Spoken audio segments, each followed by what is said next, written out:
Hello student, आज हम पढ़ेंगे class 10th maths chapter 1 real numbers. ठीक है, real numbers exercise 1.1 teach maths with Himani. इसके पहले हमने इसका इंट्रोडक्शन पार्ट और इसके पहले हमने 1 से लेकर 5 तक के क्वेश्चन कर लिए हैं, जिनकी वीडियोस की लिंक आपको डिस्क्रिप्शन में मिल जाएगी। तो पहले आप इंट्रोडक्शन पार्ट्स और वो वीडियोस वॉच करें, उसके बाद इस क्वेश्चन को देखें तो आपको इजीली समझ आएगा। ठीक है, अब हमें क्या दिया है question, explain way 7 into 11 into 13 plus 13 and 7 6 into 6 into 5 into 4 into 3 into 2 into 1 plus 5 are composite numbers. तो हमको क्या करना है, एक्सप्लेन करके बताना है कि ये क्या है, कंपोजिट नंबर है। तो सबसे पहले जो क्वेश्चन दिया है हमको ये वाला, इसको लिखेंगे, इसको करेंगे सॉल्व, लिखेंगे। अब इस वाले को सॉल्व करो। क्या लिखा है, फर्स्ट वाला 7 into 11 into 13 प्लस 13। ठीक है, अब देखो ये कंपोजिट नंबर है या नहीं, इसको हमको फाइंड करके दिखाना है। कंपोजिट का मतलब होता है जो क्या होते हैं, मिलके बनते हैं एक दूसरे से। ठीक है, अब यहाँ पे क्या है, ये 13 यहाँ भी है और प्लस के बाद देखो ये भी 13 है, दोनों जगह 13 है, इसलिए 13 हमारा क्या हो जाएगा, कॉमन हो जाएगा। अब हम क्या लगाएंगे, ब्रैकेट लगाएंगे। फिर इस तरफ देखो क्या बचा हमारे पास, 7 into 11, तो इसको लिखेंगे 7 into 11, फिर प्लस यहाँ पे 13 कॉमन आ गया, मतलब 13 के साथ मल्टीप्लाई क्या था, 1 था, कुछ नहीं था मतलब 1 था। 13 कॉमन आ गया तो क्या बचा, यहाँ पे 1 बचा। अब हम क्या करेंगे, 13 को एज इट इज़ लिखेंगे, 7 का 11 के साथ मल्टीप्लाई होगा तो 7 11 ज़ा 77 प्लस 1। अब हम क्या करेंगे, 13 77 प्लस 1 है तो 77 को 1 में ऐड करेंगे तो क्या आ गया, 78। अब देखो जब भी ब्रैकेट लगा रहता है तो दो डिजिटों के बीच क्या साइन होता है, कुछ नहीं होता, तो मल्टीप्लाई का साइन होता है। तो यहाँ पे भी क्या आ जाएगा, मल्टीप्लाई।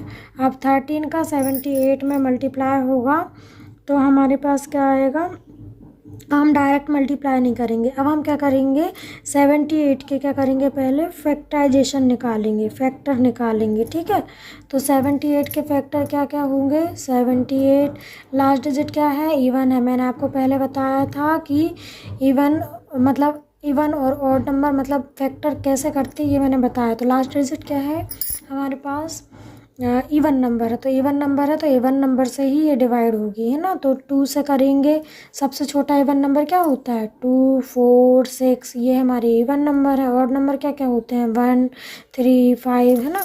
तो 2 से हम करेंगे, सबसे छोटा ऑड नंबर है, इवन नंबर है हमारे पास 2, तो 2 से करेंगे तो 2 3 जा 6, यहाँ बचा 1 1 और 8 कितना हो गया, 18, 2 9 जा 18। अब यहाँ पे देखो लास्ट डिजिट क्या है, 9 9 कैसा नंबर है, ऑड है कि इवन, ऑड नंबर है, इसलिए ऑड नंबर से ही डिवाइड होगा। आप सबसे छोटा है ऑड नंबर क्या होता है हमारे पास, 3 होता, तो 3 से डिवाइड नहीं होगा, इसलिए किससे करेंगे, 3 नहीं सॉरी, सबसे छोटा ऑड नंबर हमारा होता है 1, 1 से डिवाइड नहीं होगा, इसलिए किससे करेंगे, हम 3 से करेंगे। ठीक है, तो ये हमारा 3 यहाँ आ गया, 3 1 जा 3 3 3 जा 9। फिर क्या है 13, तो 13 ऑड है, मतलब है ऑड नंबर, लेकिन 13 किसी और की टेबल में नहीं आता, इसलिए 13 से ही डिवाइड हुआ, 13 बन जा 13।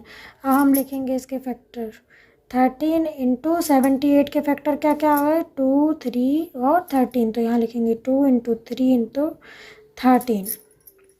13 कितने टाइम है, 2 टाइम है, तो 13 की पावर कितनी आ गई, 2। यहाँ कितनी पावर है, कुछ नहीं है तो 1, इसकी पावर कितनी है, 1 है। 1 और 1 कितनी पावर हो गई, ऐड हो जाएगी तो 2। लाइट चली गई, सॉरी लाइट चली गई है, इसलिए मैंने लाइट की व्यवस्था की है ना। क्या है 13 की पावर 2 इंटू 3। ठीक है, तो हमें पता, अब देखो यहाँ पे ये क्या है हमारे कंपोजिट नंबर। कंपोजिट नंबर एक जो क्या होते हैं, एक दूसरे से जुड़े हुए होते हैं, है ना, जिसमें मल्टीपल होते हैं बहुत सारे नंबर, वो कंपोजिट नंबर होता है। ये हमारा फर्स्ट वाला यहीं पे सॉल्व हो गया, इसके आगे नहीं करना। हम यहाँ पे लिखेंगे since 7 into 11 into 13 into 13, 7 into 11 into 13 plus 13 था ना, यहाँ पे था plus 13, can be expressed as a product of primes therefore it is a composite numbers। ठीक है, ये हमारा आंसर आ गया। अब हमें क्वेश्चन नंबर सेकंड करना है। सेकंड क्वेश्चन क्या दिया है, 7 × 6 × 5 × 4 × 3 × 2 × 1 +5 दिया है। ठीक है, तो सेम वैसे ही करेंगे। अब देखो दोनों में प्लस के बाद वाला नंबर देखना है, प्लस के बाद क्या है 5 है, तो इस वाले में देखना है 5 कहाँ है, ये 5 है। 5 हमारा आ जाएगा कॉमन और बाकी जो नंबर बचेंगे उनको लिखेंगे ब्रैकेट में। तो 7 × 6 × 4 × 3 × 2 × 1 प्लस है तो प्लस 5 कॉमन आ गया, 5 के साथ कुछ नहीं था तो 1 था मल्टीप्लाई में, तो यहाँ पे बचेगा 1, ब्रैकेट क्लोज, इक्वल लगाएंगे। ठीक है, आप क्या करेंगे 5, अब इन सब का मल्टीप्लाई कर लेंगे, तो 7 का 6 में होगा तो क्या आएगा, क्या आएगा, चलो यहाँ से नहीं करते हैं, यहाँ से करते, 2 3 जा 6 है ना, फिर 6 का 4 में होगा तो 24, 7 का 6 में होगा तो क्या आएगा 42 +1। अब इन दोनों का मल्टीप्लाई कर लो, यहाँ पे रफ वर्क में करके दिखा दे रही हूँ मैं। 42 24 क्या हो जाएगा, 4 2 जा 8, 4 4 जा 16, यहाँ पे 1 डिजिट छोड़ के करते, तो 2 2 जा 4, 2 4 जा 8 है ना, 8 10, यहाँ पे क्या आ गया 8 1 9 और कैरी 1 आया तो 10, 1 0 8 0 0 8 5, फिर यहाँ पे क्या था ब्रैकेट, इनका multiply 1 0 0 8 +1।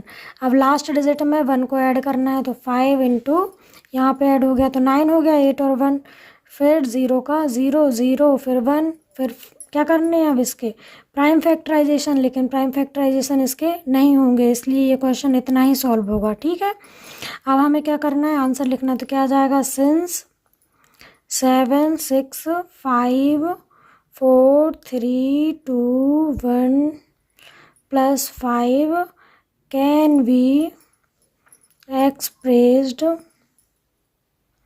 as a product of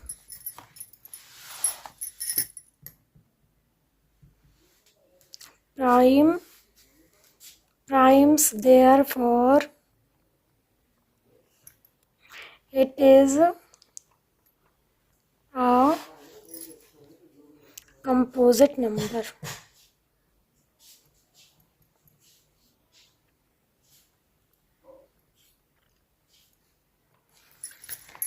इसके बाद हम क्वेश्चन नंबर 6 करेंगे नेक्स्ट वीडियो में।